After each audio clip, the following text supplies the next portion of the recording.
About 2 years since the first COVID cases were recognized, there's finally enough space for some hindsight to judge various strategies used to try to shut down the pandemic.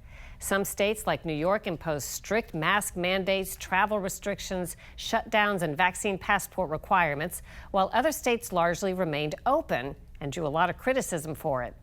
Lisa Fletcher reports you might be surprised at how things turned out in Oklahoma. When COVID first arrived in Oklahoma at the beginning of March 2020, the reaction of state and local officials followed a familiar pattern. Big sporting events canceled, non-essential businesses closed, gatherings of more than 10 banned.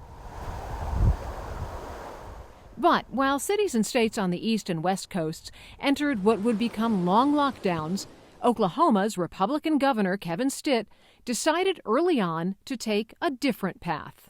I think as a leader, you can't be swayed with public opinion. It's very easy to get swayed by what we're seeing on television and what's happening maybe in New York or California. But that's why I was telling my team the whole time, let's keep focused on Oklahoma.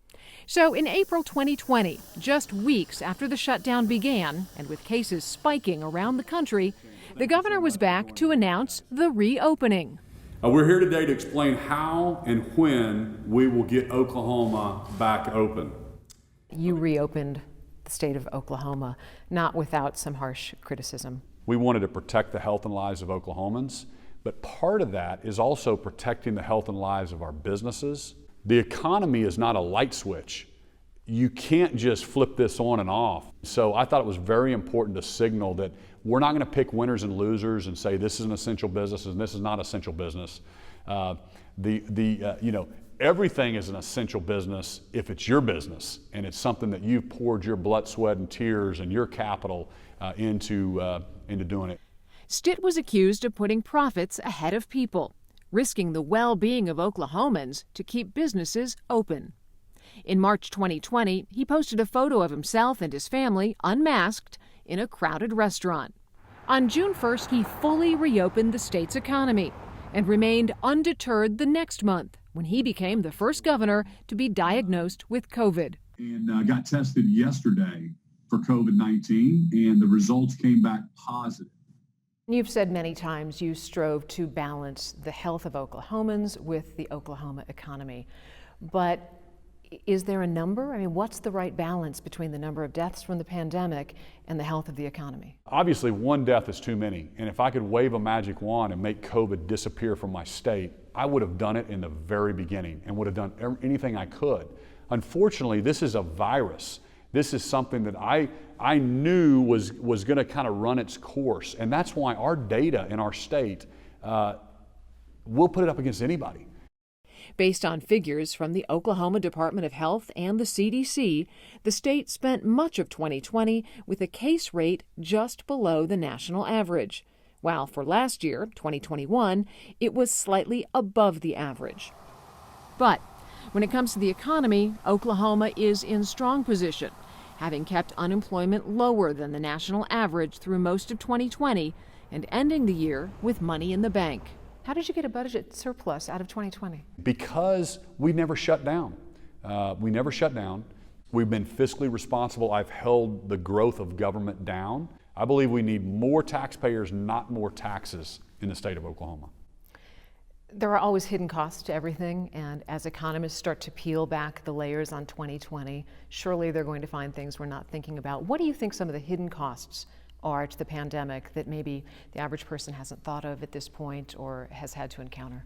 Well, I told this to President Trump and also President Biden that the continued bailouts are going to be problematic for our national debt, for inflation. We didn't need any more bailouts. I believe that I represent Oklahomans very well.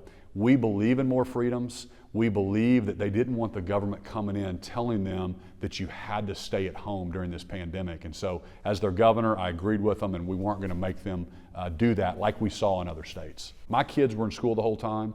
Oklahoma, for the most part, was in school the entire time. Had a couple school districts that weren't. And I believe our kids now are ahead of the kids in California or New York or some of these other states that decided to take a year off. You've talked about a lot of things that you think worked out well based on the decisions you made, but if you had a measure of success, looking back, what would that measure be? I would say my success is that I trusted the Oklahoma people and I trusted their personal responsibility. I don't have all the answers. Government doesn't have all the answers. That's why we believe in personal freedoms. And I wanted to be transparent with Oklahomans. I trust Oklahomans to make the right decision. That's what I'm most proud of. Wasn't the governor one of the first ones to challenge the vaccine requirement for the state guard? He was. In fact, he was one of the first state leaders to do that. It ended up in court. He lost the first round. That is an ongoing battle. And then recently, Governor Stitt announced he's not going to get a booster shot despite the CDC recommending it. Now, another story that you've been covering for us has to do with the rising cost of beef and how the American ranchers were saying that they weren't seeing any of those increased profits. Right. We looked at the plight of Oklahoma beef farmers who, like many around the country, are struggling even as consumers are facing those skyrocketing meat prices. Farmer groups have accused the 4 big meat processing companies, 2 of which are Brazilian owned, of having too much control of wholesale and resale prices at the expense of ranchers and consumers. And as one told us when we were in Oklahoma, what are family farmers up against right now? Extinction, probably. Who's getting all the money? Right now, the beef packer. They're totally ripping people off.